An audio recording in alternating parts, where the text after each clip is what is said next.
What is going on, everyone, and welcome back to Shooting the Shit Uncensored. You know who this is. It's the truth, the dad bod god, the bald, the beard, and the fucking beautiful Piers Austin. And tonight, we got a special one for you guys. We got Will Walker in the house. But before we get into that conversation with Mr. Will Walker, you know I need to take a quick second, a quick pause for that cause to talk about one of our amazing sponsors for tonight's episode, and that is healthvape.com. Now, healthvape.com is your healthy vaping alternative. All of their products are no nicotine, no addictive or harmful chemicals. They help restore your energy while giving you the vital boost you need to get through your day. So go and check out healthvape.com and check out all their vape and pod products. They're vitamin infused, guys. So it's like vaping a freaking Gatorade or some shit. So go and check it out. Use that promo code MWAPOD to get a 10% discount at your final purchase. Also, wherever you're finding us, I appreciate you for tuning in. If you're tuning in on YouTube, please like, share, subscribe, hit the bell to stay notified, hit that little red button and tap in, because you know we're bringing you some of the best interviews in wrestling, mixed martial arts, combat sports, entertainment, music, comedy, you name it. And if you're listening on a podcast platform, please give us a 5-star review. It helps with our analytics. It helps us bring more amazing conversations to more amazing people. 1 second.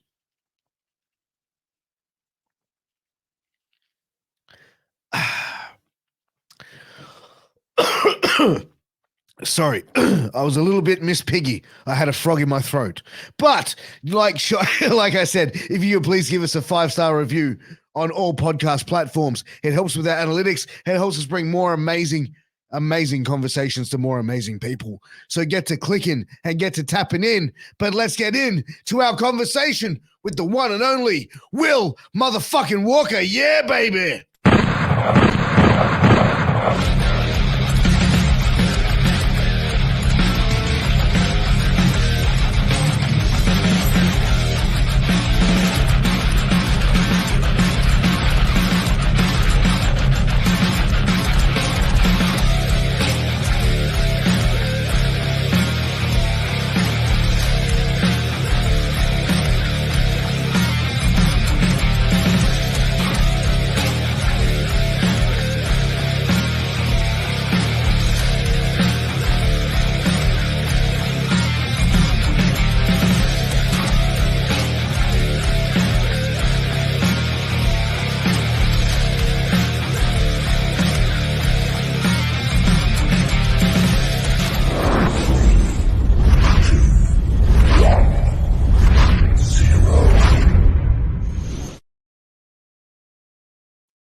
Boom, we're live, baby. What's going on? Will Walker's in the house.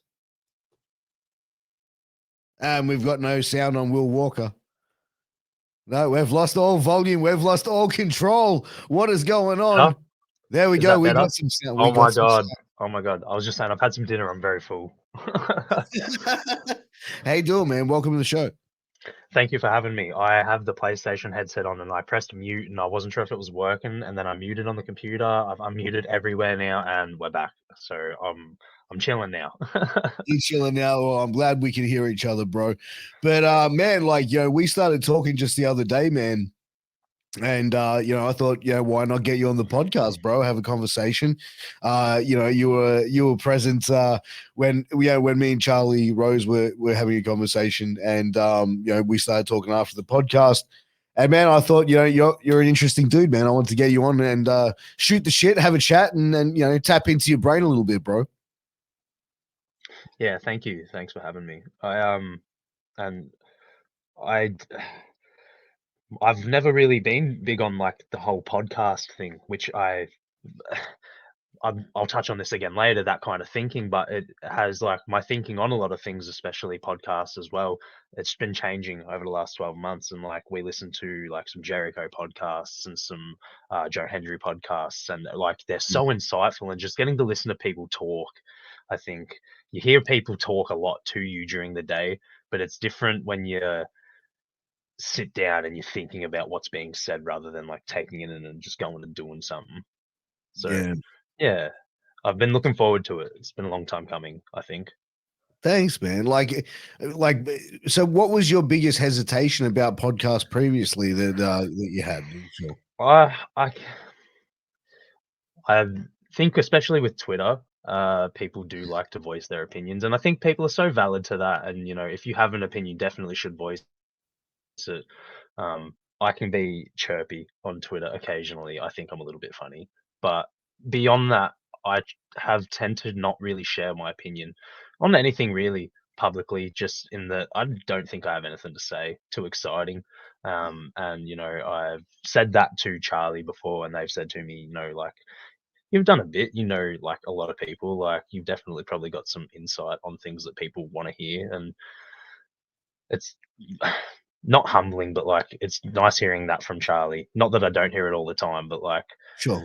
and would yeah, you know what I mean? That kind of Yeah, yeah, thing. yeah. Yeah, no, I get it. And I think as well, like this is a pretty open forum in this sort of style of podcast that I do. You know what I mean? So this is like an open conversation as more, yeah, and less of an interrogation. You know what I mean? And that's kind of Yeah, the vibe that yeah, I put out, where it's like, I want people to come here and be comfortable, and I hope that you're comfortable enough to with me that we can sort of have a pretty cool yeah, conversation. And exactly I, right. I definitely think that we can do that. So I'm excited I about it. Man. I think so. Yeah, man. But like, bro, like getting into it, like, where did you first to get your start here? We moved to Geelong when I would have been about 15, 16, and I had no interest in that. We were moving from the country, and I said I don't want to move again. We had moved from Horsham to Swan Hill previously, and Mum Mm, was like, "No, like we're moving, deal with it." And I played footy when we moved here, and yeah, that was all right. But like I didn't know anyone, and they all went to school together, so they were all friends with each other. Wrestling school come up on my Facebook. Oh, that seems pretty cool. I might go do that. yeah, So I went down to that, and it was the PCW school in Geelong at the Elite Training Centre, right near the footy stadium, and trained with Danny Psycho, and he just put me through the ringer. He was the man. Got a yeah, lot of love for him, a lot of time, and I think I learned so much from my time there, and I this is like I give it all to him. I attribute like everything that I know that I am is built with the base with him when I started. Um, and I think having that has allowed me to learn better from other trainers down the line. I wish more people got the opportunity to train under him. It was a very small class that got to train under him, pardon me, properly in that Geelong school at least. And the biggest names coming out of that would be like Dusk, Edward Dusk, Jake Taylor, myself. okay, Not to put myself in the category with them, but like he just has so much knowledge, and it was very like it was just awesome. It was fun. I would go to training, we'd learn, we'd have fun, we'd laugh, and it was probably one of the best environments that I've had in wrestling, and that would have been 6 years ago. This March just yeah. gone. So, how come, like you said, he didn't train many people, like, or he kept it sort of small? Was there a reason behind that? No, no, I don't think so at all. I'm not sure that he did. Like any had a coach position at PCW before the school in Geelong opened up. Yeah, And I think at one point at the school in Geelong, we did have about like 14, 15 that were coming regularly on a couple month basis. That was pretty awesome. The school only lasted, I think, a little under 2 years, maybe 2 years. And numbers varied, hit and miss. I was regular. I would train footy training twice a week and do wrestling training twice a week. Play 2 games of footy on the Saturday and get to Fern Tree Gully. And if we were doing insurgents, do like 2 or 3 segments on the show. And it was just, I think it would have been me, Dusk, Jake Taylor, and a few other boys, Robbie Parker, intermittently, and just it wasn't enough. And Danny was like, "Oh well, I kind of want to go to Thailand anyways, so I'm gonna like go have a vacay." And I was like, "Man, like you've done so much for us, like please go have a break." And the school just it didn't hold, wasn't stable enough, so PCW put pause on it. And I know there's been a few like not ramblings, rumblings about maybe it opening back up a few times, but we haven't seen that yet, and it's something I'd like to see one day soon from them, if possible at all. Yeah, no, fair enough. And how long, into your training there, like did you before you started doing appearing on shows? I think we did.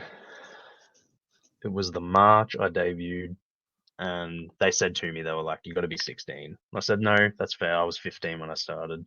Yeah, And I had mum come in and signed a thing with me, and I signed it, and I think we did maybe 6 or 7 months of training, nonstop. Like I said, twice a week, 2 hours each time, and I'm doing footy at the same time. It definitely was like the peak of my physical acumen in my sporting career. Um, but yeah, come the March, me and they said, yeah, we're gonna do you and Dusk, and I said, yeah, awesome. Like we train together all the time. Like it's super safe match for my debut match. We can just play in it and go nuts with it, do yeah. some stuff that would be fun and not push the line too much, make it make sense. And obviously that segmented into him saying, join me and let's be insurgents. And I'm like, yeah, okay. You know better than I do. I'm a dumb 15-year-old. 16. I'm a dumb 16-year-old. So yeah, 6, 7 months, and we planned the match. We had the match ready to go for a while. And we would just hit it every now and then. And that's definitely one of my matches I'm most proud of too. Oh, 100%. That's great. But for you, like, you said you're at the time you were playing football as well, training twice a week, doing that. How long into like wrestling before you gave up the football? Year 12. Yeah, Year that was 12. last of it. Yeah, I had a dog shit year 11. I just hated it. Not a good time. I think like moving here was really hard on me. Yeah. Um, and I just like I was good at all my classes, but I didn't apply myself at all. And um, I, yeah, we all like mentally like I would say like it's just 17-year-old depression, and like everybody knows what that is, and like Yeah. you think it's the end of the world, and it was, it was, Impending doom. and Yeah. yeah, and I just was like, I don't do my homework. Mum's on my ass about it. Like, I need to not be doing something if I want to keep her off my ass. Yeah. And I wasn't gonna not do wrestling anymore. Um, so I was like, all right, I'll just stop playing footy. Yeah, right. Because Yeah, I think that's always like around the sort of age where people sort of like, they start cutting things back like that, especially sporting and stuff. Like, I remember as I a just kid, was like, oh no, yeah, yeah.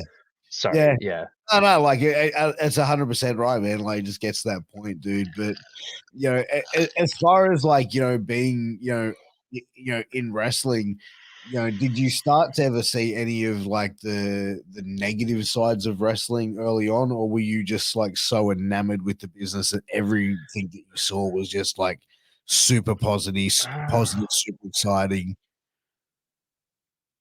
Um, I think part of the way in that I think I've always been able to like look at the positives in wrestling, and I've always done. I like to think pretty well at trying to like keep the negatives off my mind for the most part. Um, but in terms of like when I probably first saw it, I think, and this wouldn't even be necessarily um, a negative, but something where I was like, oh, like what do I do? And it was like when one of the first times I went to a real PCW show with Dusk in the car, and I hadn't met any of the boys yet. Yeah, And it's a locker room. They all know each other, and they're buddies with each other. And I was like, oh, I don't know what I'm doing. And like I got to meet a few of the boys, and like some of the boys don't give you anything, but it's not because they're being a dick. It's just like I don't know you, man. Like I've got a match, and it's like I'm 15 at the time. I don't understand how a show day runs. Like everybody's tired, everybody's mm, gassed, and it's like, oh, did some of the boys not like me? It's like, no man, they're busy. And I think like even to this day, And I think it's something that probably a lot of people experience in every locker room. You know, some people seem like a dick and they're not. It's just like I'm I drove 8 hours here or some shit. Like I worked 12 hours the day before. It's like this dude just wants to sit and maybe like have a nap in the locker room. I get that. Yeah. But yeah, I wouldn't say that's a negative, but like that would have been one of the first things where I was like, oh, this is like this is a wrestling thing. Mm. Like you want to say hi to everybody, obviously, but like you don't want to be bothering everybody all the time, kind of thing. And for me at 15 was hard because I just wanted to talk to everybody. I think that when you first start like doing that sort of stuff, like the whole like wrestling handshake sort of deal, is like the first time. Like I remember like the first couple of times I worked on shows, like I was like super nervous to go and start just shaking people's hands. And like compared to like now where I was just like, you know what I mean? Like you just know how to do it and you're not really fucking bothering people. Yeah, You walk up, hey, how you doing? Blah, blah, or like introduce yourself and you just keep on moving. You know what I mean? Like, and you can go back. You know, I mean, you just read the room, really. You know what I mean? yeah, that's exactly it. That's so it. But it does take a while, I think, for people to get used to it. I really do think that locker room etiquette is a real thing, and obviously it is, but it's a very unique etiquette, and like it's something you Right? learn for sure. But Have that's you wrestling in itself, isn't it? have you ever seen anyone just like completely like not Oh, do like yo, I mean, just go a completely opposite wrestling etiquette as far as like not shake someone's hand or not be like I don't think so. I uh, don't think so. I'm just thinking like all the shows. It's a long time. because it's like you kind of like to think that that sort of shit would get policed pretty quick, right? Yeah, yeah. Somebody would be. Oh, I don't know. It depends. It depends what the show looks like. You know, if you've got a relatively young card on there and somebody's being a dick, like a young card isn't necessarily going to know. So I can't think of anything straight up. Mm, yeah. Nothing's coming to mind. So I'm gonna go. I'm just gonna go with no. I mean, like, yeah. I mean, I think most people, I think, with the great wonders of the internet have pretty much read like the unwritten wrestling rule book that happens to be written on the internet. I love watching the What Culture videos about like the Miz getting kicked out of the locker room. I'm like, you poor bastard. Like that is like that, but that's one of the that's like that's it. That's locker room etiquette, and like you never know if like details got blown out of proportion. They probably did, but like that's wrestling as well, isn't it? But like, it's interesting about that because like I've spoken to a lot of people, and like the main thing is like, I used to do a podcast with Angel, who was in ECW as the Kingpin, and he would tell me, he's like, man, I would never like whenever like I would be on a show and my wife or whatever like wanted to get in contact with me, I'd say, you go and ask the security. They come and get me. You never come in the locker room. He's like, you never like, and that's the thing he said. He's like, you never bring your wife anywhere near the locker room. If she's coming to the show, she sits in the crowd. She waits for you there. She needs you. She asks someone or whatever. He goes, Mm, because like that's the whole premise of it is like that's kind of like he said, he's like, that's sacred ground. Like, and yeah. that's someone who's like an old school, old timer type mentality. No, I agree entirely. Do you think that That's there's, very interesting. That's but do very you think, interesting. I've never heard of that before, but like thinking of that, I'm like, yeah, that's valid, and like you want to keep, unless like you know people, obviously, but like I guess you would want to be keeping them separate. Like that is their two different lives. yeah, I mean, like, do you think that like people still like keep that sort of level of strictness, like from like shows you see, like that if people aren't working on the show, and do you Uh, see people backstage like that? Because I like not I don't many know times, about I see, like here and backstage. there, I see it maybe like once or twice depending on the show. I feel like if people come to the venue early and they're giving a hand, helping set up, like they're on the show, but they're Yeah, they're not on part of this one yeah, coming. Like they're not on the one tonight, but like they're usually booked. yeah. And like they've come, they've given a hand, and their partner comes. I'm just like, yeah, whatever. Hi, I know you. I don't know. I don't know everyone's names, and I'm terrible with names. I always feel bad. I'm like, we've met. I'm sorry. Like, I know faces, and like, backstage, like locker room, probably not. But like show day at the venue all day, they hang. Everyone's there, and I'm like, whatever. I'll put the Yeah. match together. There's enough space in the actual venue itself, so nobody's bothering anyone. So I don't think that probably bothers me. But I Like, definitely understand like bringing a partner into the locker room. I probably like if it's a small one, no. Big but one, I don't care. but I like, you know what? It's probably like depends on the promoter, like how That strict the too. promoter, you know what I mean? Like if the promoter doesn't give a fuck, like why should it work? Like another work and give a fuck, Yeah. you know? Because like I think that's that, and also like I think it's a lot more like it's not like 1975 anymore or 1985. You know what I mean? I think No, exactly. so much. I think people like will make that reference of like 75 or 80, and it's like it's 23 now. Like that was nearly 50 years ago, 75. 50 Mm, years? No, man. 75 was 30 years ago, not 50 years ago. No, it's 50 years ago in 2 years. that's And crazy. I I don't understand. Yeah, it's crazy. Time flies like that, and I think so much can change in such little time, and people miss it. People Well, miss it. I I don't mean, know anything about anything, and I think I know everything. You know what I mean? dude, well, I think like so much changes over time in with society over that time because like the stuff like the shit that was happening in the 70s was different to the 80s. And you know what I mean? Like each decade is like heaps different. Whereas like Yeah, you know what I mean? Like the 60s was like the love and peace and all that sort of stuff. And the 70s was more like the psychedelics, and then the 80s you know what I mean? Like the the sort of hair bands and that sort of shit sort of started coming around. Then the 90s, the grunge and the hip hop era, and and so forth. But even in wrestling, like you see shit had evolved so much then, like when the 80s, when professional wrestling became sports entertainment, pal, and started really going on that main stage and going from being like a regional act. I think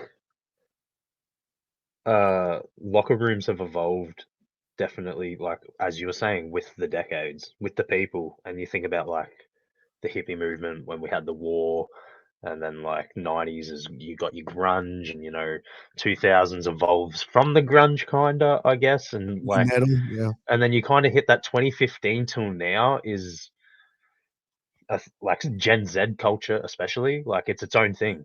Um, and it's the same with like lock, and I think as well as with wrestling audiences, like the audience has evolved with that, and now we're at a period where wrestling, in my opinion, probably is as real as it's ever been. Mm. So I think like that also translates into the locker room, which I think I see a lot of shining through at the moment in locker rooms, especially at least where I'm in. Yeah, Yeah.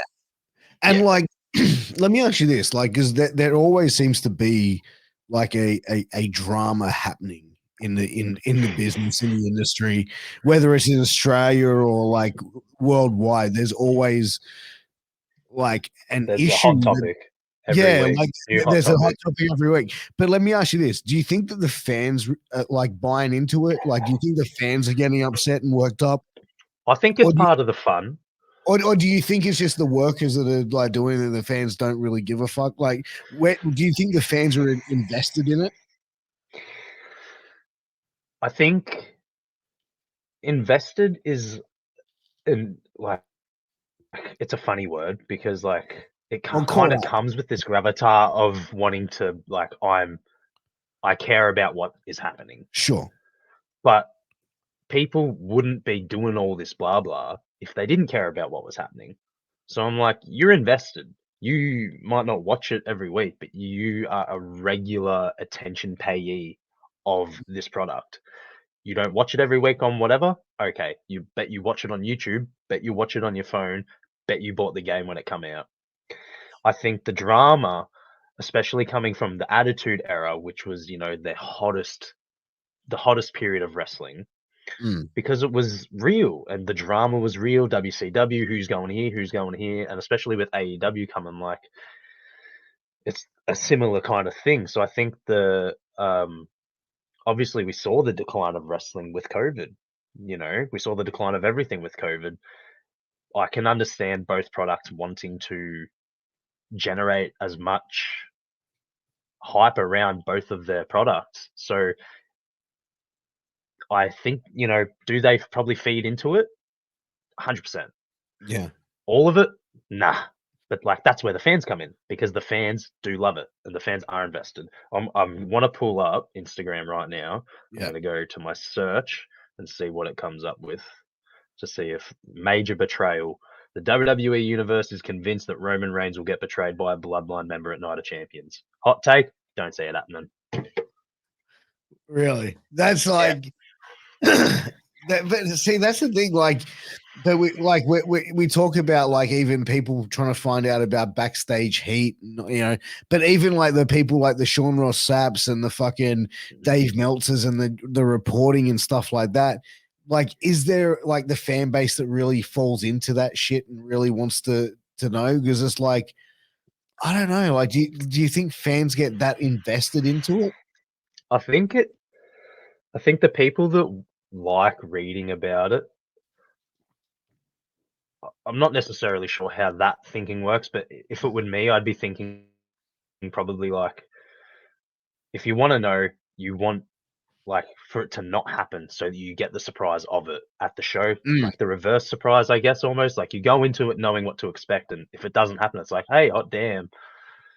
Um, I think like I wish social media didn't exist because then you could be like, I just trust the process, But but like that's the thing. that's I not feel how like it the exists. the element of surprise is now taken away. You know what But I mean? that's Like goes it's into like what I was saying about wrestling now is as real as wrestling has ever been. yeah, but like I agree and I disagree, but I feel like Mm, the element of surprise in wrestling is gone. Like when the Cody Rhodes turned up and re-debuted for yeah, WWE, like it wasn't like holy shit, it's Cody Rhodes. It's like oh cool, Cody's finally appearing. You know what I'm saying? yeah. I so agree. Like I You just are feel right. like, man, like you the whole premise of the business is to work the crowd, right? So fucking work the crowd. You know what I mean? Like keep that shit as Yeah. private as possible. You know what I mean? Like I just don't think there's any element of surprise left. I think like in that scenario at least is hard.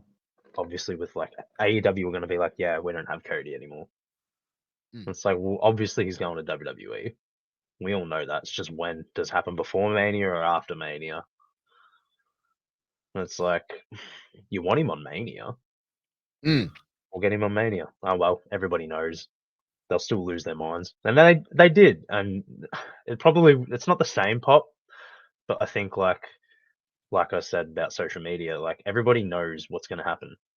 Yeah. So it's like you might as well give them the best thing that you can.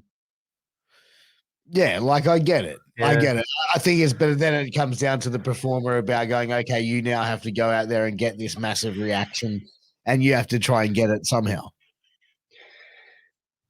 I can't remember. Kevin Owens didn't have a match that year, and it was Stone Cold that come out surprised. And everyone knew that too. But imagine if like Stone Cold come out instead of Cody Rhodes. Not Stone Cold. Imagine if Kevin Owens come out instead of Cody Rhodes and was like, "Yeah, it's me." It's like, sure, everybody would be excited because it's been a good match, but like Yeah. everybody wanted Cody Rhodes, you know, and everybody knew Stone Cold was going to fight Kevin Owens. So it's like, But I think as well as like it could like how they did it with Reigns going over Cody, where it's like everyone was sitting there and the expectation was like, you know, finish the story, Cody. Like he's going to go over, he's going to win it, and they were just a lot of the audience was expecting that shit to happen, and that's why I thought that ending was perfect because it's like they went against what the crowd was expecting. for months on end, I was like, Roman doesn't lose to Cody. Roman doesn't lose to Cody. And then they just having these promos of Cody week after week, and I watch it all on the YouTube. Like I watch top 10 moments every week when that comes out, and then I get my wrestling fill of like 15 minutes, watch some clips, whatever. But I see the Cody promo week after week. I'm like, oh yeah, Cody could be winning this. I got behind the Cody bandwagon. I put money on Cody for Mania and he lost. I was like, this is bullshit. I should have trusted my instinct. Roman wasn't losing. You actually Roman put never money down? loses. Pardon? You actually put money down on a bet. Yeah, Cody was like 230 or something. I was like, Cody's winning. I put Jeez, like $5 on it. I was like, I get 10 back, whatever. I big got spender. paid. There you go, yeah. Dude, do you ever feel like you need to disconnect from wrestling at any point? I'll have a few times, but not necessarily from wrestling, but socials in general. I've just like deleted everything off my phone, Really? and just taken like sometimes it's a week, sometimes it's 2 weeks. I had a brick phone for like 2 months, so I lost my phone on the train, and I just didn't have $500 to buy a new one. So I'm like, Yeah. I'll just get a brick from the shop. So I Yeah. ran that for like 2 months. They were definitely an interesting time, but do I ever want to disconnect from wrestling? I don't know. I think like it's probably the only thing I really give a shit about outside of anything else, like family. Mm. I got I got a PS5, so when I've got a spare minute, I want to play that. Charlie will attest to how much time is spent on the PS5. If I'm not at work or I'm at home resting, just sitting there doing nothing, I'm thinking about wrestling. I'm watching wrestling. Um, I think social stuff with wrestling can be really draining, and I think, but that comes again with like the way socials have evolved and the universe has never been as interconnected as it is now. People used to go home and you wouldn't talk to another person for 12 hours, and like we're doing now. It's like Yeah. I'm thinking about wrestling because I'm at home, so I'm like, 100%. let's talk about wrestling. um I understand people can get overwhelmed with it. I do Yeah. too. I do too. Sometimes it's just too much. If it comes that point now, I will just not reply to anything for like a week. And if I Yeah. need to do something urgently, I'll do that. And then like when I'm feeling back in the headspace, I just open everything up and try to reply to everything as quickly as I can, make sense of everything. If something comes up and I'm like, oh, I should probably respond to that because it needs to be responded to, I just Yeah. do that. Casual. I think Instagram I have on silent, Facebook I have on silent. I have Messenger on proper notifications. My phone only dings if I'm getting a message I need to look at, basically. Yeah. I used to have such a unhealthy relationship with like technology and shit, like especially my Yeah, phone. Whereas like when I was running the podcast network, it was like at my absolute fucking like ridiculous busiest because I'm like posting on social media for 8 different podcasts a week. So there's like multiple shit going out daily. So since I sort of stepped away from that and just did my thing, it's like, okay, cool. I do my social media like, it's okay. Like if I put a podcast out and I've done one post about it, I'm not beating myself up if it's 3 days later and I haven't put out a clip or another thing. It's like, yeah. it's okay. Like, you know what I mean? Like, I'll get to it, I'll do it, but it's like, I don't put such a necessary pressure to be on social media all the time as I used to. You know what I mean? This thing is the best and the worst thing on the planet. Right. You've got the power of the world. Mm. Everything that's ever happened ever that's been dictated, taken down. You've got it here. Yeah. What? Any bit of information, anything in the world, bro. Like it's crazy because I think like we were having this conversation with Charlie when we finished that podcast where I was like, I didn't get my first phone till I was like 18, and even like no 17, and it was like you couldn't even send text messages at that time. You know what I mean? Like It's you literally could yeah. make phone calls. That's it. There was no other feature. It was really nice having a brick that basically did that. It could text, and it had a store that I could buy games on, but it didn't work. And I was like, no, no Tetris. But I had to get on the laptop and send the number out to everybody that I was like, you need my number. pardon me, like, I've lost my phone. Here's my new number. And then I'm getting a call on this little brick, and I'm like, the pickup button's not working. Hello, can you hear me? No. All right, I'll call you. Doesn't work. Oh well, they're not getting a hold of me till I get home and open up the computer. How did you find that though? Like going from It was so weird. I think I adjusted pretty quick, but I got a desk around that time, and I set the laptop up on the desk. So I was sitting down at it every day, pulling it up, and I'm like, this is fine. I just carry the phone with me in the bum bag, and if it rings, try and pick it up. oh Jesus, man. It's probably mum trying to get a hold of me. Where are you? I don't know, somewhere in Melbourne. Oh, be safe. Probably not. Man, but you know what? It would have been like such a weird thing because it's like to not have something that you can just like click and check out anything that your friends are doing, or like, you know what I mean, like contact My Candy Crush anyone. addiction is insane. you well, the Candy It's Crush my public transport saver. That one hurt because I was like, oh, I don't think I've got it like logged into my King account. I don't think I've got it saved. I did, but I was like, no Candy Crush. That sucked. And I think like I knew nothing about wrestling, about what like that probably at that point I knew nothing about like insider, like, oh, this is happening, whatever, because I just had the YouTube, and I'm like, oh, I get a what culture video every now and then saying like, oh, this is happening. I'm like, oh, that's cool. I think now at the moment I'm probably more invested in wrestling than I have been in the last few years.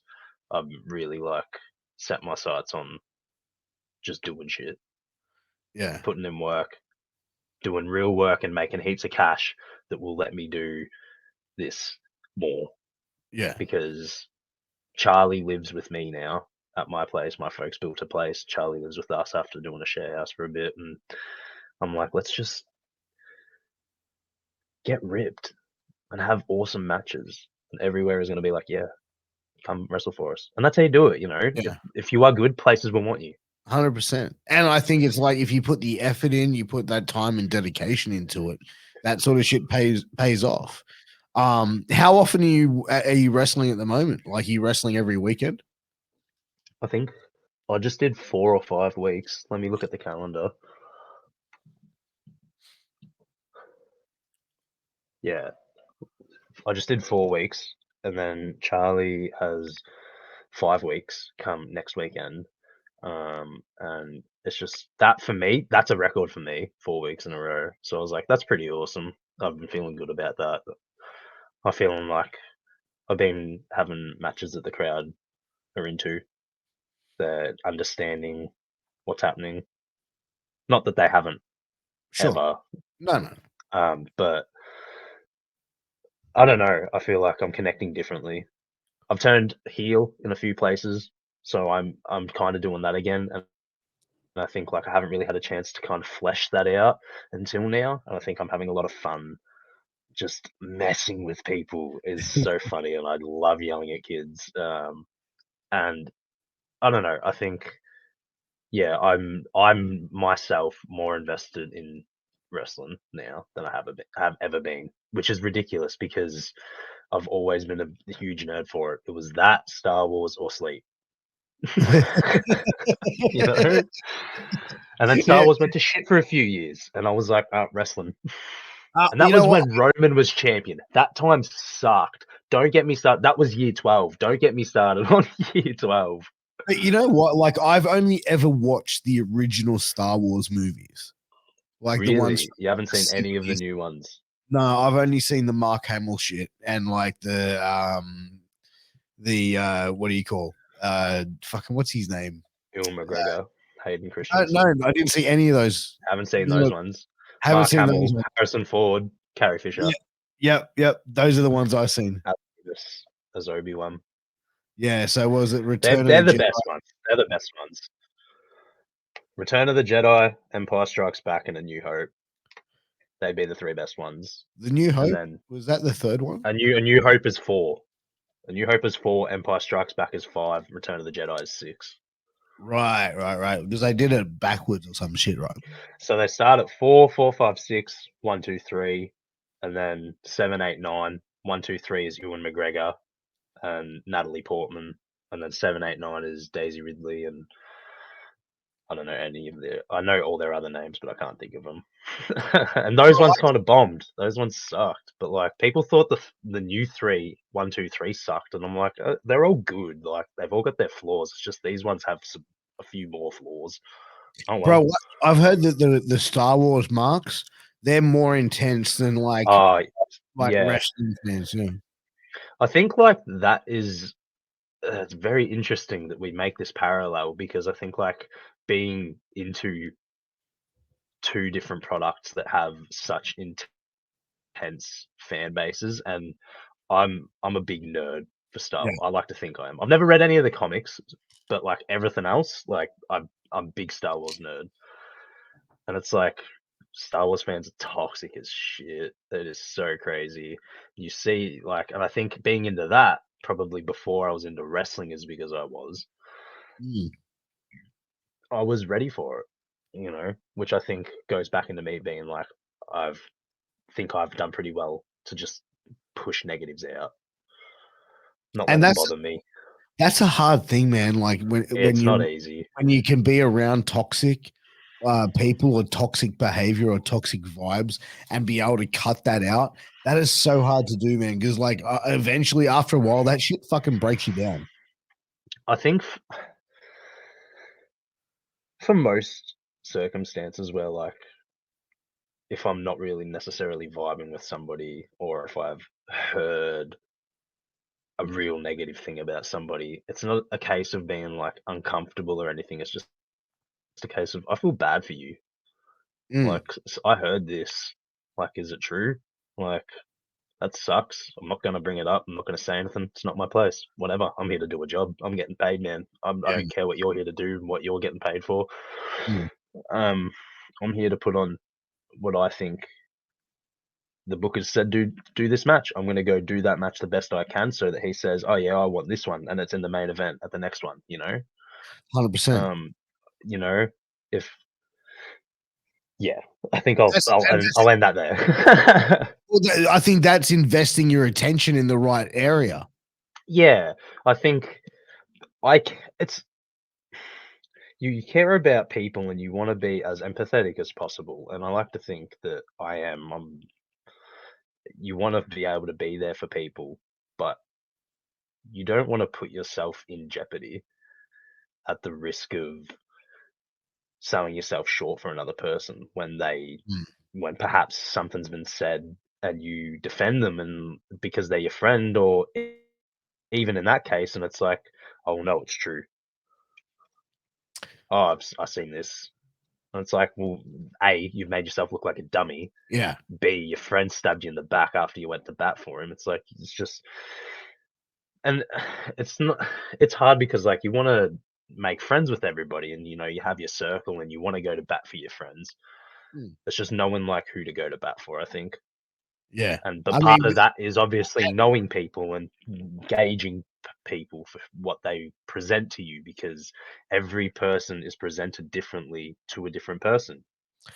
yeah, exactly. People will put out there what they want you to perceive them to be. Yeah. You know what I mean? A lot of the times that's the way that people naturally will be. They'll put out there what they want you to see them as. You know what I mean? Unless they're a dick and they just don't give a fuck. They're like, Yeah. yeah, fuck you. I don't care what you think of me. And in that case, but in that case, like that's kind of admirable in some degree because Yeah. it's, I don't, this is who I fucking am. I am a dick. Fuck you. Like, I don't care. Like, Some people are just built like that, and I'm like, you know what? In that kind of case, I'm like, I don't feel bad for him at all. I'm like, he knows that he's built that way. I know that he's built that way. It's just who he is. Like, don't punch me out, please. I'll sit in the other side of the room. I don't mind. I won't bother you. I just yeah. yeah.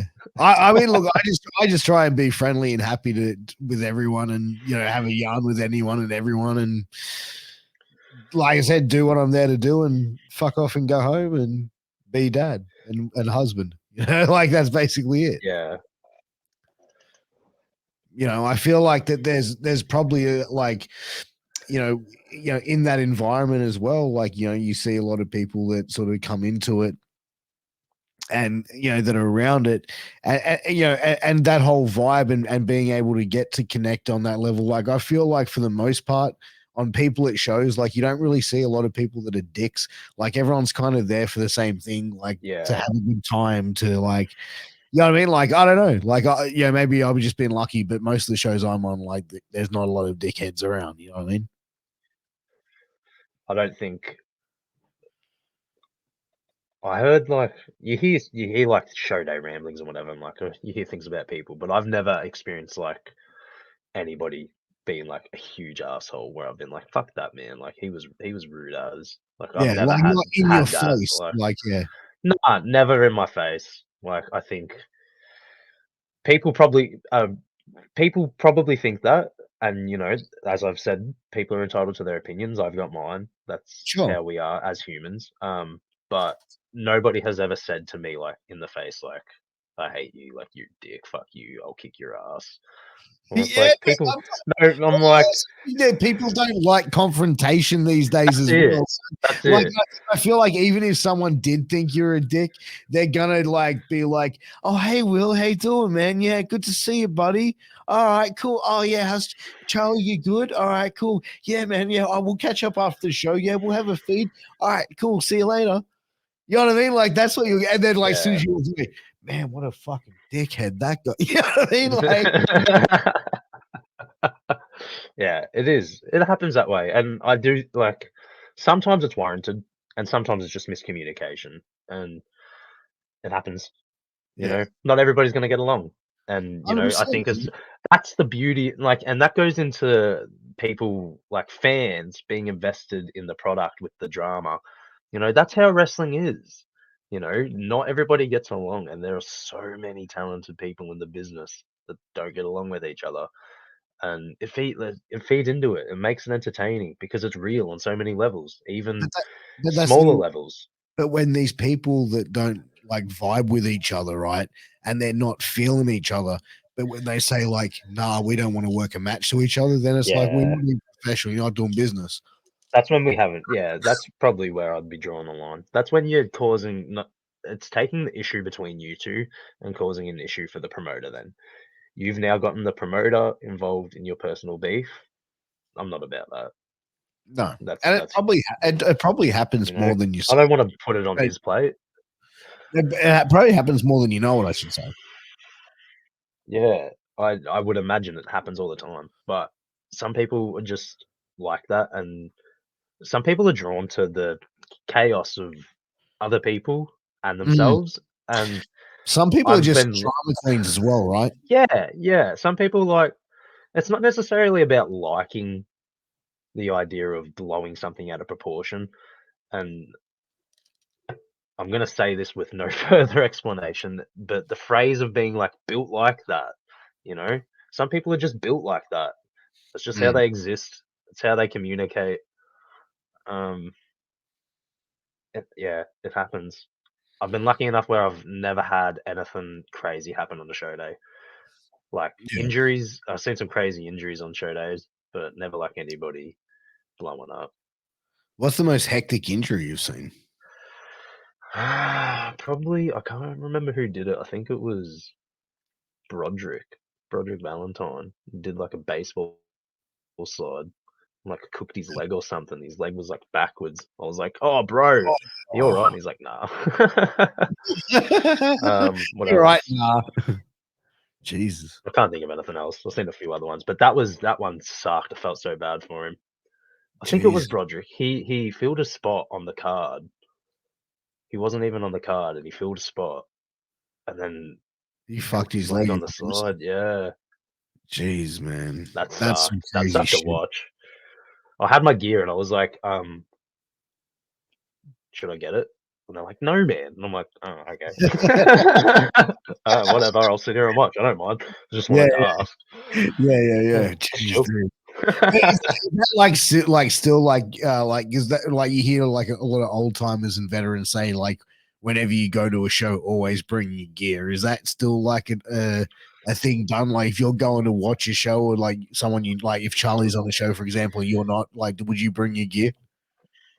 um, I think For the most part, yeah, if we're getting a lift.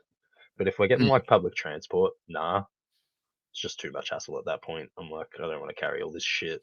I'm not even wrestling. You know, maybe someone's sick and they're like, oh, do you have your gear? And I'm like, nah. Oh, well, we have to get the train home after this and I don't have to be carrying it around sore as shit. Sure, am I missing out on a match? Yeah, but I'll sleep good. I have work in the morning, whatever. Fair enough. Yeah. But there has been that, like my first time I did deathmatch, like the Bateman says, "Oh, Guido's sick. Can you fight Vixen?" Yeah, I can fight Vixen. Are you fucking kidding? I'll fight Vixen. And then Crusher gets hurt before the main. Oh, can you fill the spot? Yeah, I'll fill the spot. I'll do the spot for sure. And I all like when I'm thinking about it, I usually bring it. But like if it's like a long trip and I'm not, I'll be like, nah. Yeah. No. But 100%. that probably I always tell people like bring your gear. I've Mm. never ever said don't bring your gear. Always bring your gear because that shit happens. And like when I got to do the two death matches that night, I mean, opened my eye to deathmatch. I'm like, oh, this is cool. It led to some of my favorite matches that I've had. I got to work Vixen. I got to work Mad Dog. I'm like, those are two people I probably never thought I would get to work Yeah. before they inevitably say, oh, we're hanging it up. And I'm like, I don't see that anytime soon, obviously, but like, Sure. Sure. I probably didn't foresee me wrestling before it got to happen with them. And now I've got to have that. I've got to work Bateman a few times, and he's the man. He's so good in the ring. So, was these the first times you worked a death match? Was these two? Yeah, so I had been to a whole bunch of the shows before leading up to it, so I knew what was coming, and I'd helped set up the weapons. I love setting up the weapons. I help Rowan and Tommy set up. They're our deathmatch masters. They help build all the shit. They come up with the ideas for it. When they get sent these crazy notes of, I want this.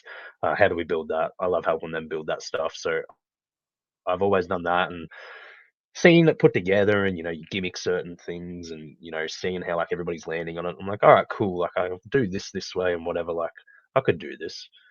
And then obviously Guido is sick. Do you want to fight Vixen? I'm like, yeah, I reckon me and Vixen can have a fun and safe death match. And we did. We had an awesome match. We used Cactus. I loved that. Charlie had to use Cactus the other week and hated it. And I'm like, it didn't hurt for me. You Really? had a rash or something. Killed. Itchy as. They're I, rolling over. Thumbs down.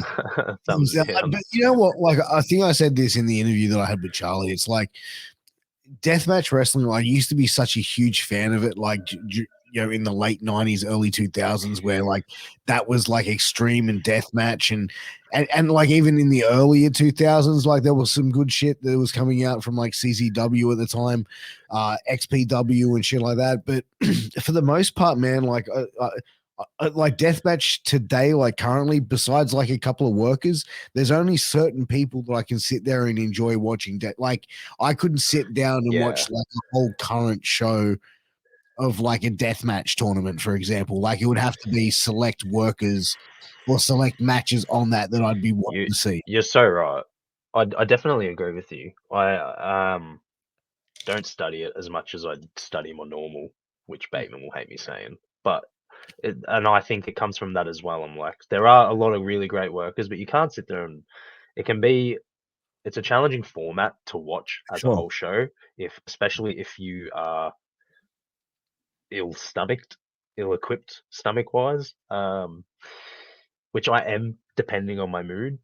And I think like when I go to a show day and I'm say first on or last on or whatever, and I get to watch most of the show, I have a ball. And I think some of the wrestling in terms of death matches that DMDU have put on in the last like couple of years have been awesome. Some are stinkers, and that happens. Not every match is the best match on the card. I've had some dog shit matches, it happens. Um, but I think like people like Samson, oh my god, I want to wrestle Samson. Like I reckon me and Samson would have an awesome match. I want to wrestle Bateman again. Like I feel like since the first time I wrestled Bateman, I've leveled up. Like I'm thinking about wrestling in a different Sure. way.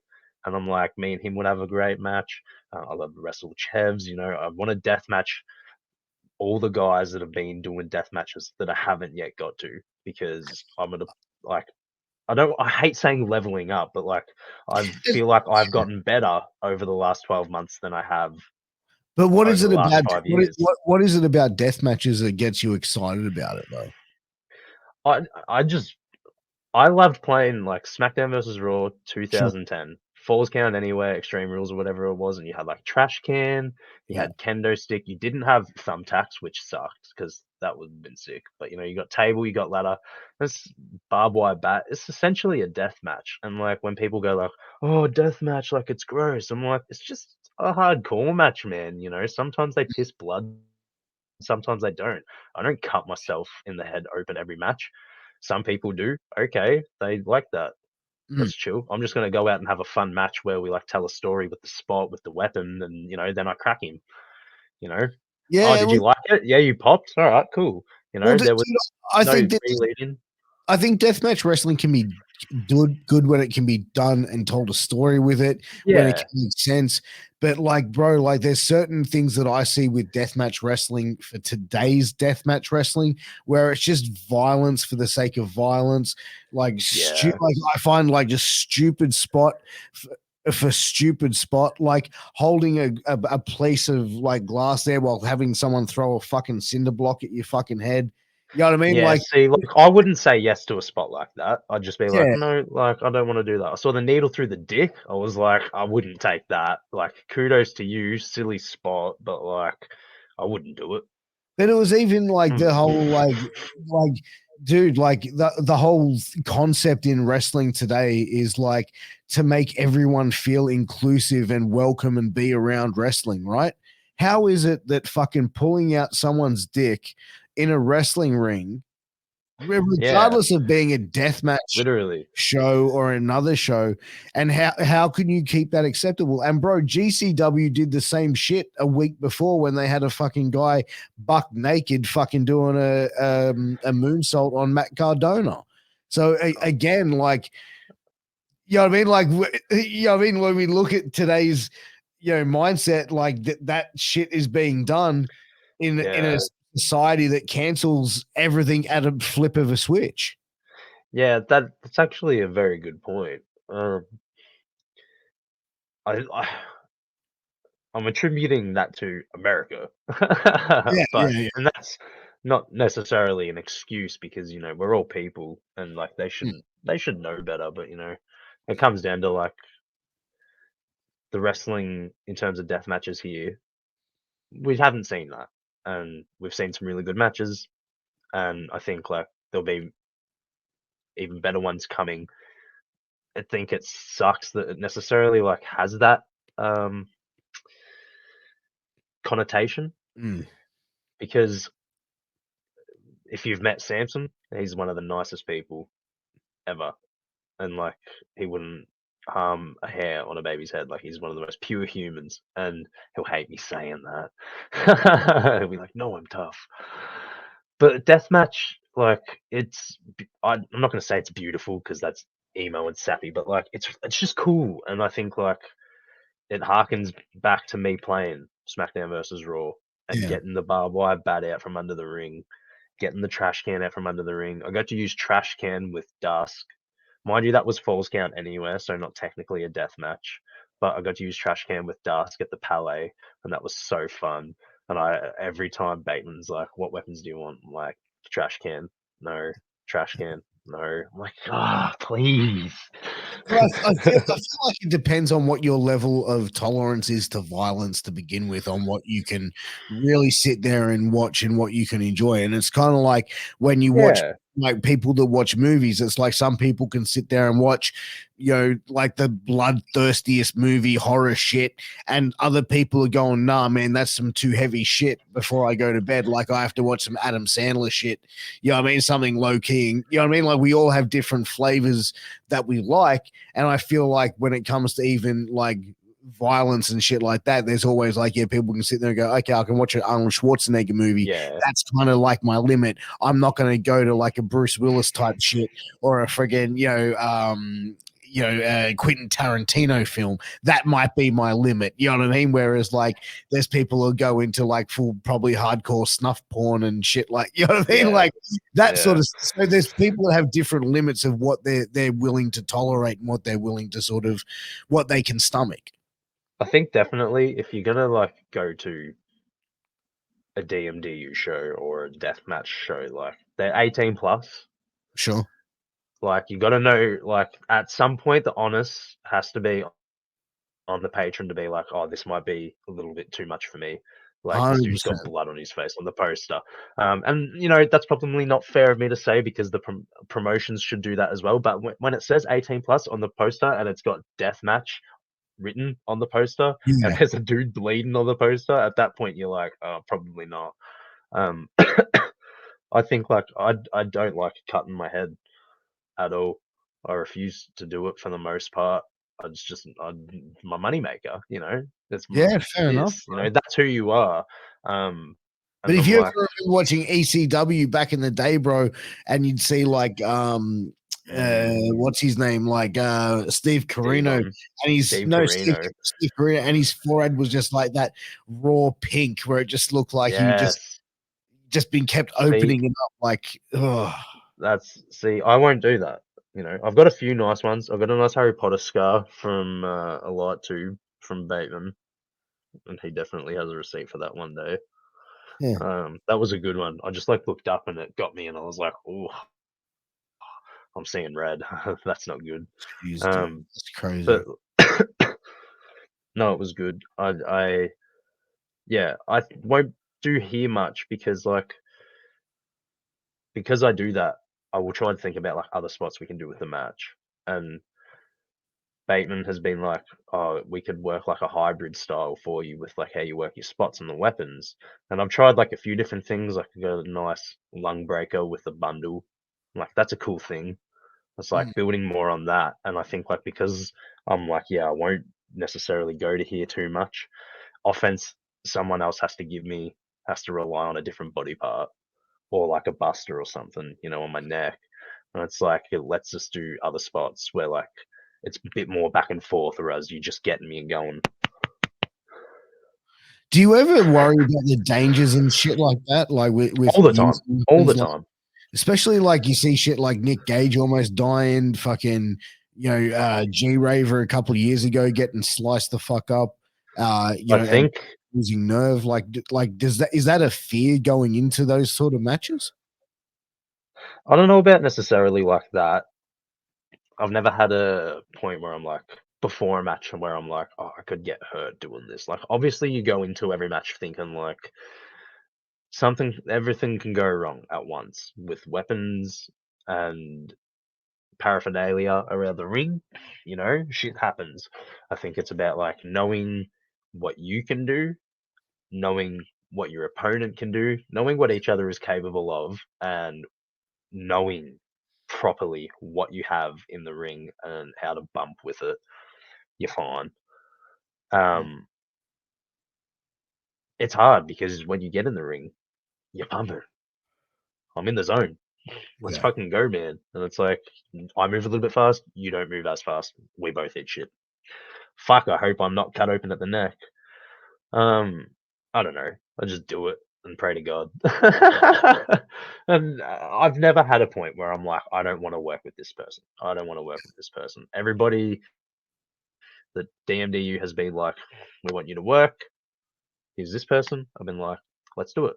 Let's do it. And I think DMDU definitely do that deliberately because they know that I'm iffy about it, but I'm really open to ideas. So I do get ideas told to me like, do you want to do this? And I'm like, yeah. Do you want to do this? Oh, this instead with a bit of this. No, let's not do that. Let's do this with like this and add that in. All right, cool, awesome. Mm. I'm easy. Is there many people out there that you don't want to work with, like, or don't want to do Nah, death with? nah. I mean, like probably besides these dick in the needle dudes in America. I don't know. Not them. Hart. Yeah, I really want to work Hartness, James Hartness. I'd love to work him. yeah. Um, there's lots of people that I Just no needle can't dick think of spots. now. No needle dick spots, James, please. No, I there's I'd love to try and. I'm not at this point yet, but I would love to convert some more traditional wrestlers into doing it. I see traditional wrestlers have matches and do spots, and I'm like, wow, that was fucking sick. Like, imagine if they did it this way with like this table or some shit, would have been sick. Mm. I'm like, have a death match. You might love it. You might fucking hate it. I fucking hated it for a point too, and in some way I still do, but like that drives me. I have a love for it and I have a hate for it, but that also like comes into traditional wrestling as well. I got a love for it and I got a hate for it, and like that's I think the wrestler at its core, because it's a love hate business. It's give and take, and sometimes it takes Sure. more than it gives. But what do you hate about deathmatch wrestling? If Just you being hate, sore as shit. I've got a real nice boo boo on my elbow. No, oh, no, sweet. yeah, that one has bled non-stop since I had it, and you know, oh well, that death match took more than it gave. Oh well. Yeah, It right. was a really fun match. That was against Horace. It was a really fun match. He was really nice. We did some cool shit. All those New Zealand boys were really nice. I definitely am keen to get over there maybe one day.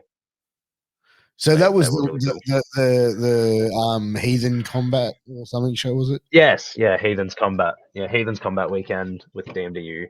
And they had some of the New Zealand boys in the Pain Remains tournament. A lot of really cool matches on that show.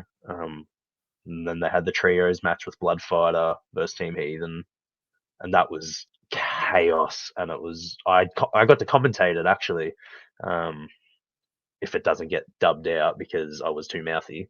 But How was that show? that match was awesome. How was that show? Because I heard like a lot of mixed reactions. I heard some crazy shit went down. Can't nothing like out of the ordinary. I don't think the matches were really good. The match was really good. Crowd were into it. They were loud. Yeah, I fair enough. think Sorry, you were saying? the train wasn't running. The train wasn't running that day, and we had to get a lift. So we had got up in the morning and we were going to get the train to Melbourne Central, Mm. get off at Southern Cross, get on the City Loop to Melbourne Central, and the train wasn't running. So that morning we were like trying to organise a lift. We got a lift with Betson. That was annoying. We get to the venue. Oh yeah, the venue were being not nice. The venue sucked though. We've had issues with them before. But we got that sorted. And then the show ran and the show was awesome. Good day. Yeah. Oh, good stuff, man. That's some great shit. But it is that time of the show. It is time for 60 seconds with Piers.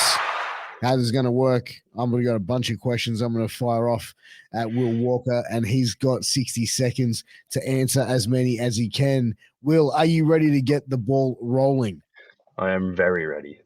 All right, we'll get ready in 3, 2, 1. Early bird or night owl? Night owl. What is the funniest thing to happen to you recently?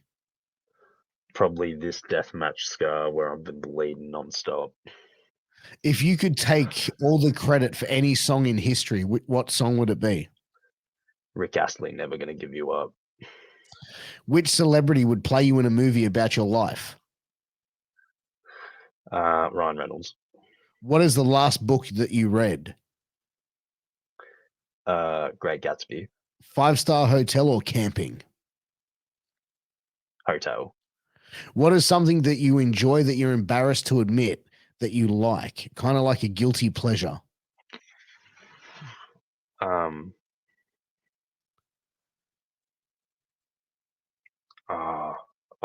blanking real hard. I'm like looking around the room. What's embarrassing? Baby Yoda. I absolutely love Baby Yoda, and I'm a big cringe daddy for Baby Yoda. Plain fairy bread or fairy bread with Nutella? Both, but Okay, I've never had the Nutella one, but I'd like to try it. there you go. And last one, in 5 minutes' time, you're being shipped to outer space. What 2 personal belongings do you take with you, excluding human beings? Guitar, book to write the songs down. Mate, rock and roll, baby. Rock and roll. There you go. Just guitar and a book to write the songs down. Good luck writing them with no pen, but I might just have to do this with my nail. Yeah, exactly. Scratch it into the paper. But Will Walker, man, thank you for being on Shooting the Shit Uncensored, man. Thank That you for hour has having me. just flown by. We got to do a part 2 somewhere down the line, bro, for sure. Yeah, But, definitely. where can everyone find you on social media? Where can everyone get behind and show their love? Walker Will 1, and it's 1L. It's WIL 1. Walker Will 1. It's that on everything. If it's not coming up, I don't have that platform.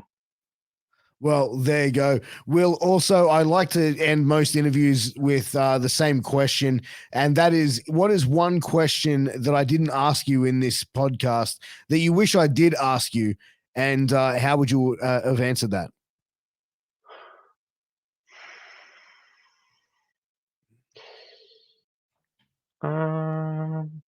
What companies would you like to work at? And I would have said everywhere. Fair enough. Well, that's very detailed, but man, that has been Shooting the Shit Uncensored. I've been joined by Will Walker, one of my favorite people in the world, and I know that I say that about everyone, but this time I actually mean it. Thank you very much for being on the show, Will Walker. I appreciate it. Thank you. Guys, Thanks make for having sure me. you go and check out. Enjoyed it. Make sure you guys go and check out healthvape.com. Use that promo code MWAPOD. You get a 10% discount on your final purchase. But until next time, Will, I appreciate you, man. Thank you for doing the show. We're going to get that part 2 done soon. But guys, until next time, definitely. take care. All the best. Mwah. Peace.